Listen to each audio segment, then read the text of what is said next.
बच्चा लोग राम राम। आज हम फिजिक्स के न्यूमेरिकल पढ़ेंगे। मैंने 2-3 न्यूमेरिकल आपको सॉल्व भी करवाए हैं, उसी आधार पर आपको आगे के न्यूमेरिकल सॉल्व करने हैं। तो चलिएगा, मैं आपको 3 न्यूमेरिकल सॉल्व करा चुका हूँ एग्जाम्पल से। अब चौथा न्यूमेरिकल अपन लोग सॉल्व करते हैं। इसमें जो मैं बुक लिए हूँ, इसमें पेज नंबर 26 दिया गया है, न्यूमेरिकल नंबर 4। इसमें लिखा है 20 सेंटीमीटर वक्र त्रिज्या। मतलब आप लिखेंगे वक्र त्रिज्या r बराबर, आप पूरा लिखेंगे, मैं केवल प्रतीक भर लिख रहा हूँ। अब जैसे आप लिखेंगे वक्रता त्रिज्या r बराबर, मैं सीधा r लिख रहा हूँ। r क्या है? ये वक्र त्रिज्या कितनी दी है? वक्र त्रिज्या 20 सेंटीमीटर। 20 सेंटीमीटर हमने नोट किया। जब वक्र त्रिज्या दे तो तुरंत अपने मन से फोकस दूरी निकालते हैं। तो फोकस दूरी इसकी आधी होती है, मतलब 10 सेंटीमीटर हो जाएगी, क्योंकि f बराबर r/2 होता है। r में आप 2 का भाग देंगे r के मान में, तो 10 आ जाएगा। हाँ, अवतल दर्पण के सामने पहली स्थिति देखो। पहली स्थिति में हमने वस्तु कहाँ पर रखी? 5 सेंटीमीटर दूर रखी। कहाँ रखी? 5 सेंटीमीटर दूर। तो u बराबर आप जानते दर्पण से वस्तु तक की दूरी को u से प्रदर्शित करते हैं, तो हमने u लिख लिया। और चूंकि दूरी कितनी है? 5 सेंटीमीटर, और दर्पण से वस्तु तक की दूरी कैसी होती है? सदैव ऋणात्मक। तो चिन्ह प्रणाली के आधार पर ये माइनस चिन्ह आया। और कितनी दूरी पर? 5 सेंटीमीटर। 5 सेंटीमीटर लिख लिया हमने। और इसने दूसरा क्वेश्चन किया कि हम वस्तु को 15 सेंटीमीटर दूरी पर रखें। तो कह रहे प्रत्येक स्थिति में प्रतिबिंब कहाँ और कैसे बनेगा। तो पहले तो पहला वाला सॉल्व कर लीजिए। पहला वाला आपको f पता है और u पता है, और प्रतिबिंब वो कह रहा कहाँ बनेगा। तो कहाँ बनेगा प्रतिबिंब? तो क्या पूछा गया है आपसे? प्रतिबिंब के बारे में कौन बताता है? v बताता है। तो आपको v निकालना है। v निकाल लीजिए। इस सूत्र में आप मान लिख दीजिए 1/f बराबर 1/v प्लस 1/u। इसमें मान लिखेंगे तो आपका v आ जाएगा, और जो v का मान आ जाएगा प्रतिबिंब वहीं पर बनेगा। इसमें तो इतना ही क्वेश्चन किया कि प्रतिबिंब कहाँ बनेगा और कैसा बनेगा, है ना। अब इन्होंने कुछ इसमें दिया। सवाल है 20 सेंटीमीटर वक्र त्रिज्या वाले अवतल दर्पण है। दर्पण कैसा है? अवतल। अवतल दर्पण की फोकस दूरी कैसी होती है? सदैव ऋणात्मक। ये भी आप पढ़े हैं। तो यहाँ जो हमने f बराबर 10 लिखा है, यहाँ क्या कर देंगे? -10। ये माइनस चिन्ह कहाँ से आया? आपकी चिन्ह प्रणाली से, क्योंकि अवतल दर्पण की जो फोकस दूरी होती है वो ऋण की होती है। अब आपको f का मान पता है, u का मान पता है, v का मान निकाल लीजिए। v आपको क्या बताएगा? प्रतिबिंब के बारे में। तो अब आपको ये सवाल अपने मन से लगाना है। दूसरे क्वेश्चन में इन्होंने दूसरा क्वेश्चन उसी में कर दिया कि यदि वस्तु 15 सेंटीमीटर दूर पर रखें तो u का मान कितना हो गया? -15 सेंटीमीटर। आपका f वही रहेगा। अब वस्तु 15 पर रखी है, तो आप u की जगह 15 रख करके इसे फिर से पुनः सॉल्व कर ले, तो ये भी आंसर आ जाएगा आपका। इस तरह से इस चौथे एग्जाम्पल को आपको सॉल्व करना है। पहले तो उन्होंने वस्तु को 5 पर रखा, तो u बराबर -5 रखेंगे। माइनस चिन्ह कहाँ से आया?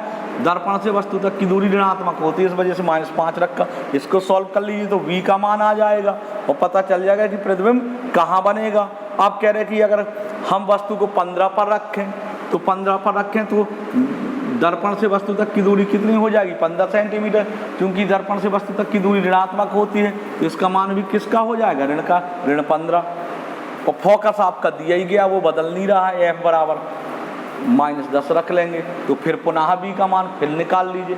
तो इस तरह से आप लोग उदाहरण नंबर 4 हल कर लेंगे।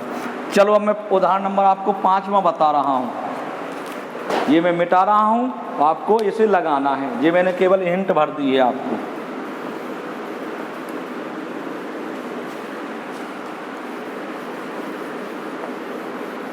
एग्जाम्पल नंबर 5 बटे कौन सा पेज हो जाएगा 27वें पेज पर ये वाला क्वेश्चन दिया गया है आपका। चलिए इसे पढ़ते हैं, क्या कह रहा है इस क्वेश्चन में। 30 सेंटीमीटर वक्र त्रिज्या वाले किसी उत्तल दर्पण के सामने, देखिए दर्पण अब कौन सा ले रहा है, उत्तल। एक आप चाहें तो रफली या अपनी मेमोरी के लिए चित्र भी बना सकते हैं। उत्तल दर्पण हो गया, देखो भाई ये हो गया आपका उत्तल दर्पण।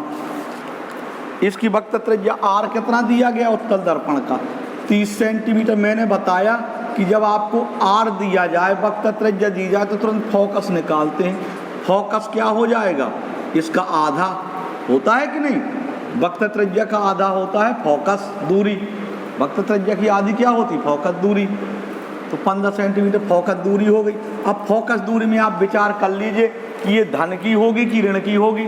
तो चूंकि देखिए अवतल दर्पण की फोकस दूरी ऋणात्मक होती है और उत्तल दर्पण की फोकस दूरी धनात्मक होती है, तो ये दर्पण आपका कौन सा, उत्तल, तो फोकस दूरी धनात्मक होगी। इस वजह से इसे धन का ही लिखा रहने दें।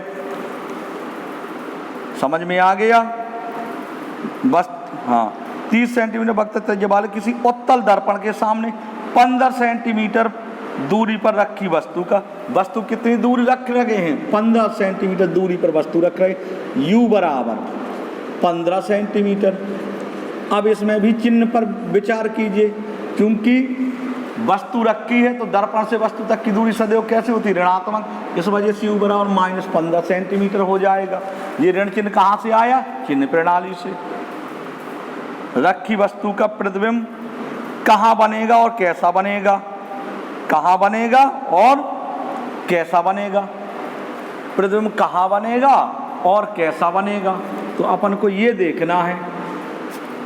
तो बेटा एक चीज पर आप गौर भी कर सकते हैं मौखिक दृष्टि से कि फोकस कितने पर है, 15 पर, और वस्तु भी कितने पर रखी है, 15 पर, मतलब वस्तु फोकस पर रखी है। तो प्रतिबिंब कहाँ बनेगा, अनंत पर। तो जो v का मान आएगा वो क्या आएगा, अनंत आएगा। विचार करिए, आपका f कितने पर है, 15 पर है, 15 पर f, 15 है आपका f कि नहीं है। और वस्तु कितनी दूर रखी गई, दर्पण से वस्तु तक की दूरी u कितनी है, 15 है कि नहीं है। और चिन्ह प्रणाली से चिन्ह लगा लिया, तो फोकस 15 सेंटीमीटर दूर है और वस्तु भी 15 सेंटीमीटर दूर रखी गई, तो इसका मतलब फोकस पर वस्तु रखी गई, तो प्रतिबिंब कहाँ बनेगा, अनंत पर। और उसने यही क्वेश्चन किया है कि प्रतिबिंब कहाँ बनेगा और कैसा बनेगा। अब रही बात कैसा बनेगा, तो वस्तु जब फोकस पर रखी है और दर्पण कैसा है आपका, उत्तल, तो उत्तल दर्पण में तो एक ही स्थिति लागू होती है। उत्तल दर्पण में वस्तु चाहे जहां रखी जाए, वस्तु का सदैव आभासी सीधा वस्तु से छोटा प्रतिबिंब बनता है। ऐसा आप पढ़े हो कि नहीं पढ़े हो, बताइए भाई। तो बस प्रतिबिंब कहाँ बनेगा, प्रतिबिंब के बारे में पूछा है तो v का मान आपको निकालना, v बराबर क्वेश्चन मार्क, क्योंकि प्रतिबिंब के बारे में पूछा और प्रतिबिंब बताता है क्या, v बताता है प्रतिबिंब के बारे में, u क्या बताता है, वस्तु कहाँ रखी है, v क्या बताता है, प्रतिबिंब के बारे में। तो v का मान निकाल लीजिए, बस वही सूत्र फिर लगा दीजिए। लिख लें किसी भी दर्पण के लिए, इस तरह से अपन ने लिखा 1/f बराबर 1/v प्लस 1/u, 1/f 1/15 बराबर 1/v 1/v, इसका मान आपको निकालना ही है।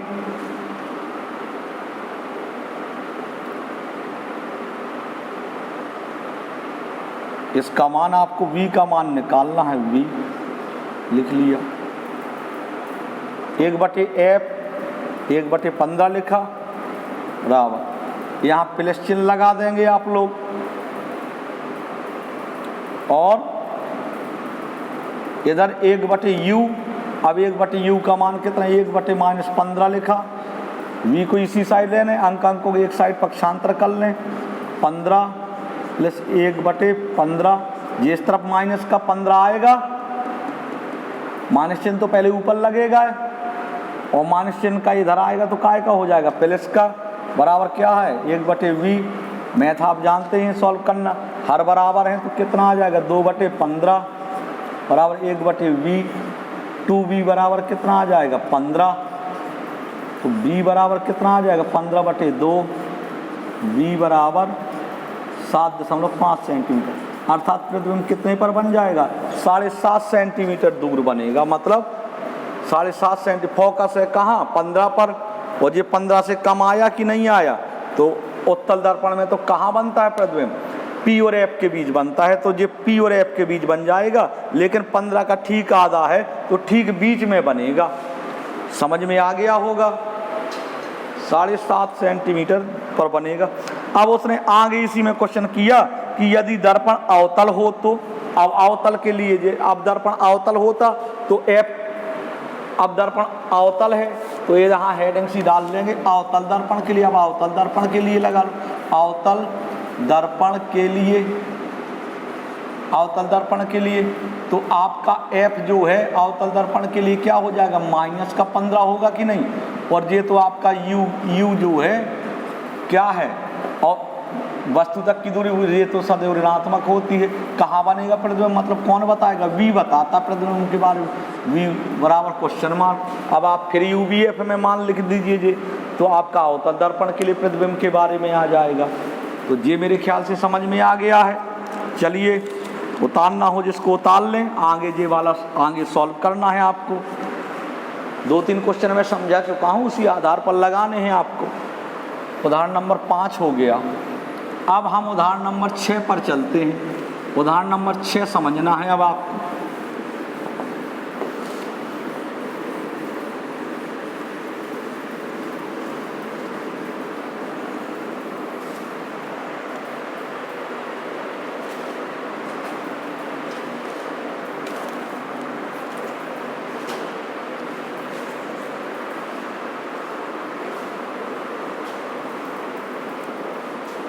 उदाहरण नंबर 6 निकाल लें सभी लड़के।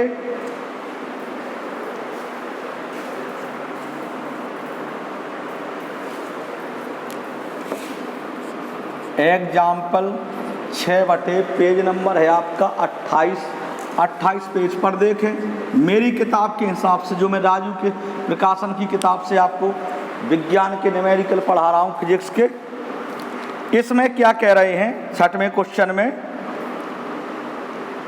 10 सेंटीमीटर फोकस दूरी वाले एक अवतल दर्पण, देखो 10 सेंटीमीटर फोकस दूरी है, कौन सा दर्पण है अवतल, तो फोकस दूरी 10 है, तो हम F बराबर लिख लेंगे 10 सेंटीमीटर। लेकिन अभी हमें चिन्ह प्रणाली का ध्यान करना है।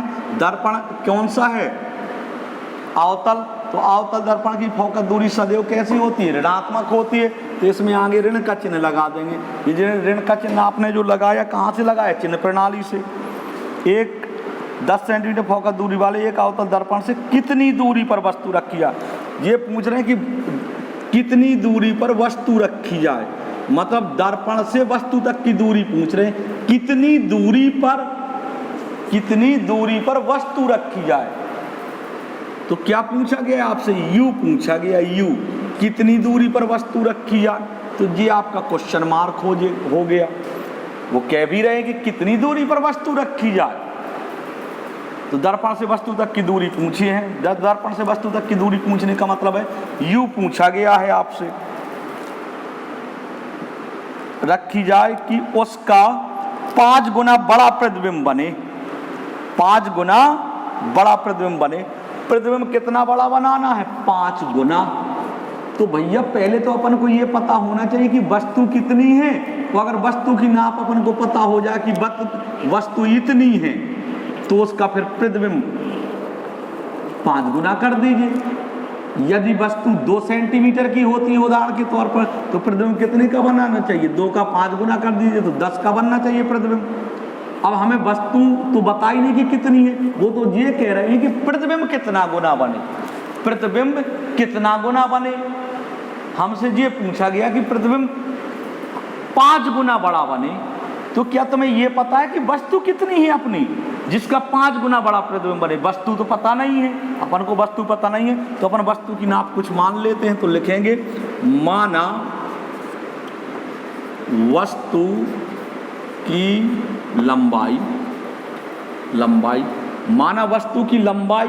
अब आप वस्तु की लंबाई को कैसे लिखते हो बेटा? ओ से। ओ का मान सदैव कैसा होता है? धनात्मक।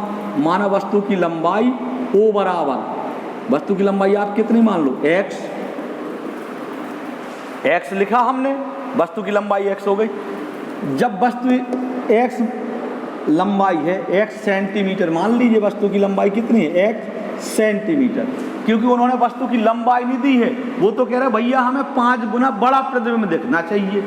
तो 5 गुना किसका बड़ा दिखना चाहिए? कोई ना कोई तो वस्तु होगी, उसका दिखना चाहिए 5 गुना। और वो वस्तु कितनी लंबी है? तो उस वस्तु की लंबाई नहीं दे रहे हैं और आपसे क्या पूछ रहे हैं? 5 गुना बड़ा प्रतिबिंब बनना चाहिए। तो हम वस्तु की लंबाई कुछ ना कुछ मान लेंगे। तो हमने उसी आधार पर माना वस्तु की लंबाई x है। जब वस्तु की लंबाई x है तो इसलिए प्रतिबिंब की लंबाई, प्रतिबिंब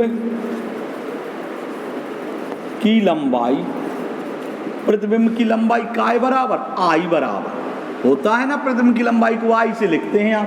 5 गुना बढ़ाना चाहिए तो x गुणे 5 गुना करना है, मतलब प्रतिबिंब कितना बनना चाहिए? 5 गुना। 5x का बनना चाहिए। x गुणे 5 किया 5 गुना, तो प्रतिबिंब का मान कितना हो गया? 5x होना चाहिए। आगे कुछ कह रहे हैं, पढ़ें। कैसा प्रतिबिंब हो? वास्तविक। भैया प्रतिबिंब वास्तविक बनना चाहिए। नंबर फर्स्ट आप डाल लेंगे, फर्स्ट किस प्रतिबिंब के लिए? वास्तविक प्रतिबिंब के लिए। प्रतिबिंब उन्होंने शर्त रख दी है भैया, वास्तविक प्रतिबिंब के लिए। वास्तविक प्रतिबिंब के लिए अपन वास्तविक प्रतिबिंब के लिए सवाल सॉल्व कर रहे हैं, इस बात को ध्यान दें। तो f का मान तो अवतल दर्पण है आपका, आपने ऋण का लगा लिया। दर्पण से वस्तु तक की दूरी पूछी है, वो आपने u मान ली। लेकिन मैं आपको अभी से बता दूं, u का मान, जो u का उत्तर आएगा, u बराबर जो भी आएगा वो काय में आएगा? ऋण में। क्योंकि दर्पण से वस्तु तक की दूरी सदैव कैसी होती? ऋणात्मक। तो जो u का मान आएगा वो ऋण का आएगा। अभी से गौर कर लीजिए। अगर आपका u का मान ऋण का ना आए तो आप समझ लेना आपने सवाल कहीं गलत कर लिया है। वस्तु की लंबाई मान लीजिए कितनी? x, वो वस्तु की लंबाई धनात्मक होती है, तो प्रतिबिंब उस हिसाब से 5 गुना चाहिए। तो x का 5 गुना मतलब x गुणे 5, 5x हो गया। अब लेकिन यहां देखो वो कह रहा कौन सा प्रतिबिंब बने? वास्तविक बने। अच्छा भैया, जब प्रतिबिंब वास्तविक बने तो वास्तविक प्रतिबिंब सदैव कैसा होता? उल्टा बनता है ना, उल्टा। और जब वास्तविक प्रतिबिंब उल्टा बनता है तो वो कैसा बनेगा? मुख अक्ष के नीचे को बनेगा। चित्र देखे आपने, किरण आरेख देखे होंगे। वास्तविक प्रतिबिंब सदैव उल्टा बनता है। उल्टा बनने का मतलब मुख अक्ष के नीचे को बनेगा। तो अब हम आई के चिन्ह में विचार करते हैं। यहां तक तो हमने सही चिन्ह लगाया, एफ का सही चिन्ह लगाया। यू क्वेश्चन पूछा गया, वस्तु का मान धनात्मक होता है तो हमने वस्तु x मानी, धन ही की रखी। अब प्रतिबिंब आई की लंबाई 5x मान ली। अब ये धन की होगी कि ऋण की, इस पर विचार करना है। तो वो प्रतिबिंब कैसा मांगता है? प्रतिबिंब कैसा मांगता है? वास्तविक मांगता है। तो वास्तविक प्रतिबिंब कैसा होगा? उल्टा होगा। तो आई का मान कैसा हो जाता है? ऋणात्मक, क्योंकि वो मुख अक्ष के नीचे बनता है। वो मुख अक्ष के नीचे की ओर सभी मापें कैसी होती? ऋणात्मक। तो ये ऋण का हो जाएगा। जी आप ऋण चिन्ह कहाँ से लाए? चिन्ह प्रणाली से। आप बगल पर लिख सकते हो चिन्ह प्रणाली के अनुसार। आप ये जो माइनस चिन्ह लगाया आपने कहाँ से लगाया? चिन्ह प्रणाली। अगर वो वास्तविक आभासी कुछ नहीं कहता तो आप कोई चिन्ह नहीं लगाते। उसने चूंकि आपको सजेस्ट किया क्वेश्चन में, आपके प्रथम क्वेश्चन में उसने क्या पूछा आपसे कि प्रतिबिंब वास्तविक बनना चाहिए।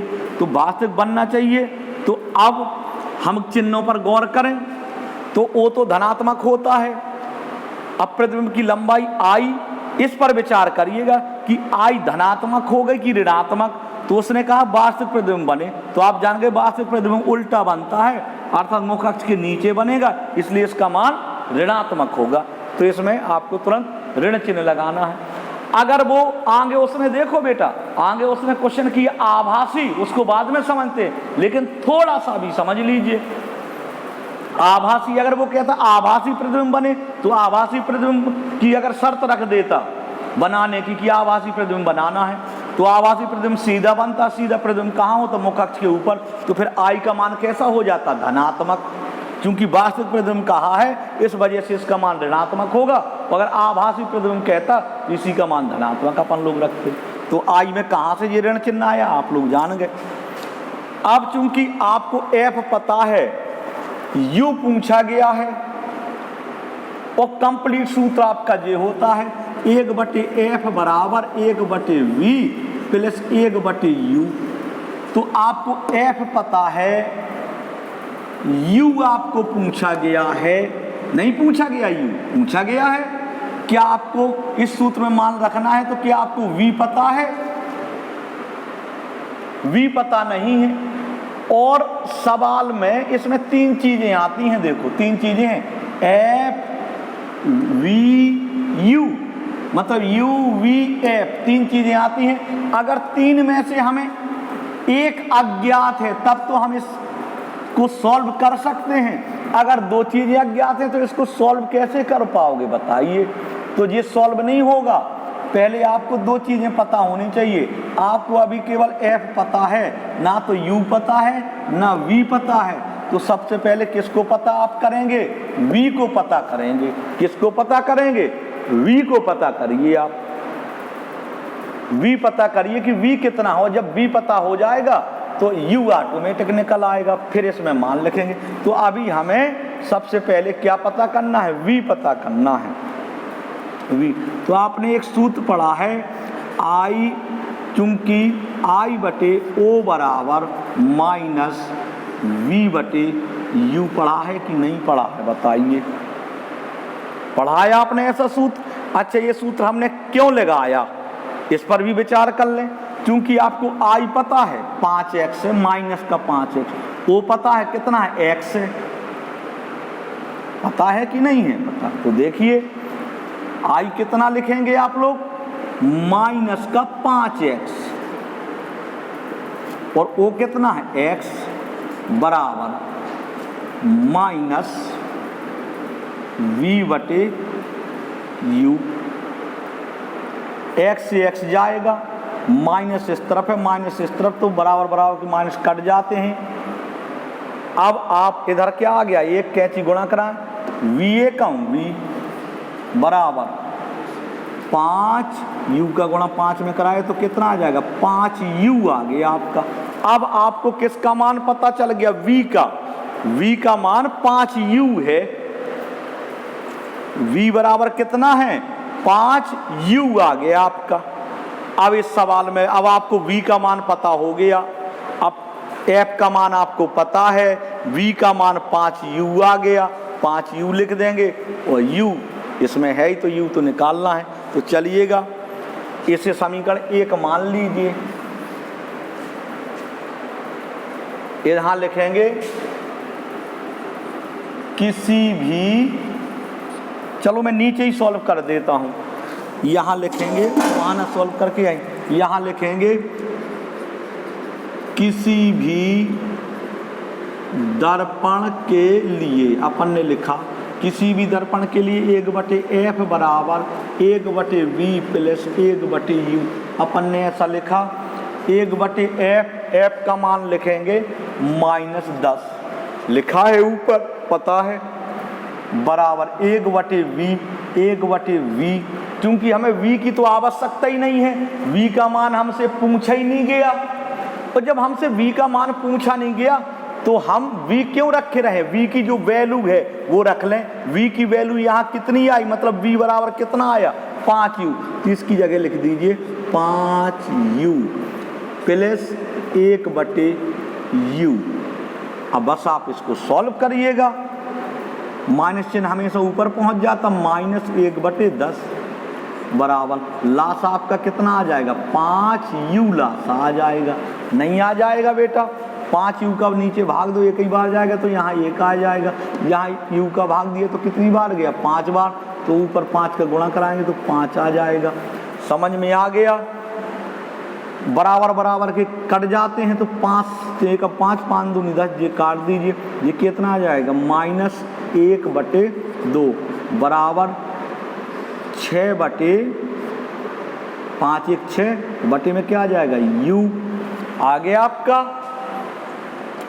u एकम u बराबर 6 दूनी 12 काय का 12 माइनस के 12। समझ में आया?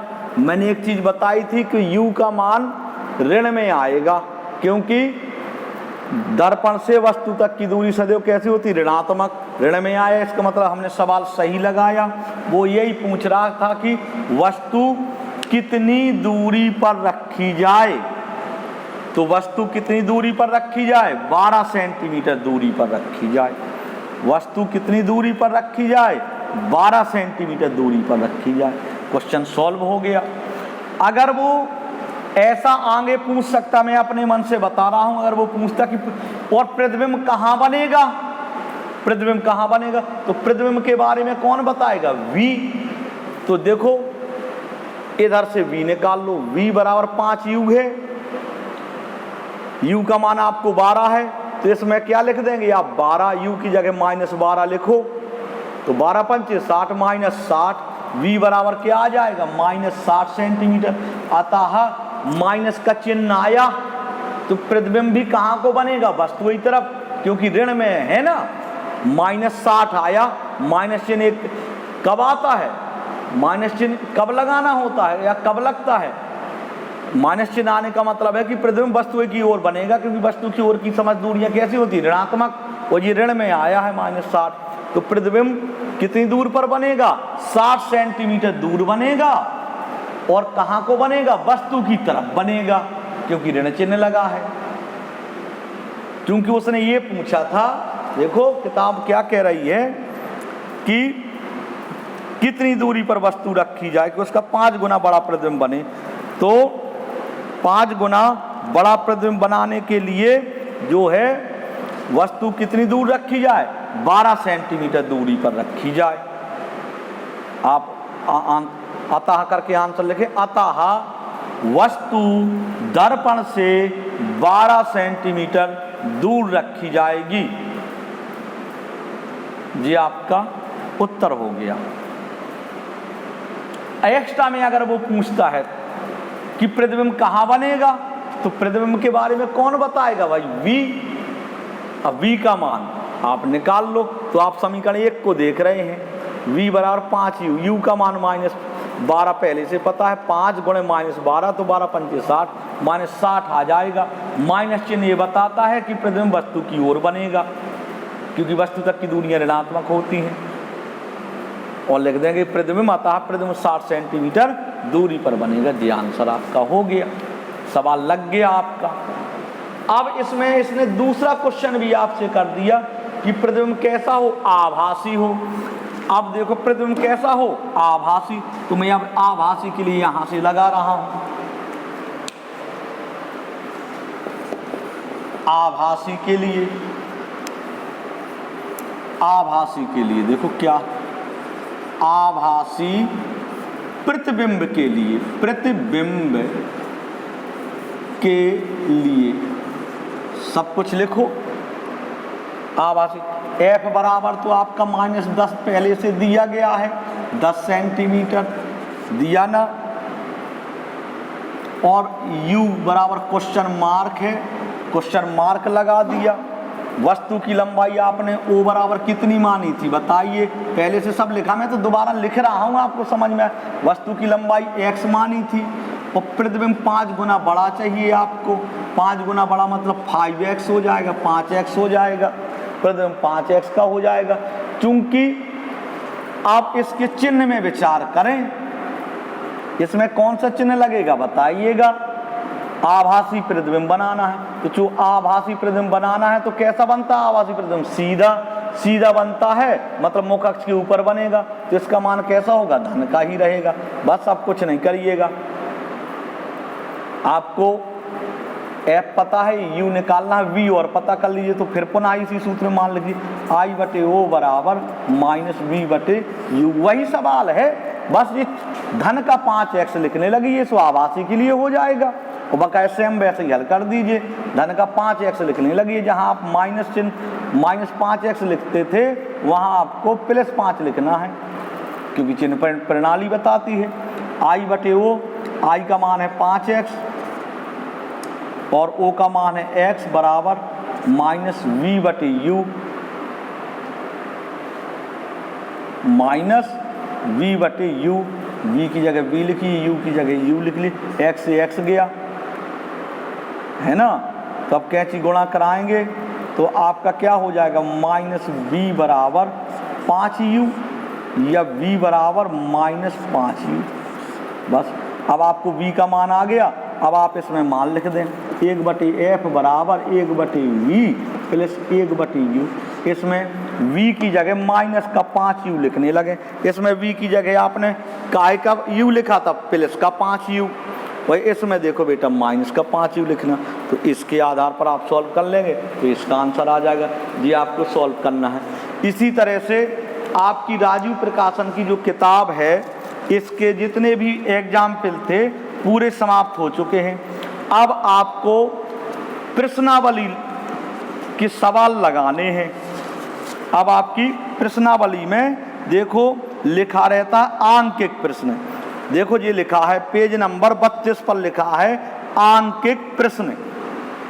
तो पेज नंबर 32 पर आपको इसके सारे आंकिक प्रश्न सॉल्व करने हैं।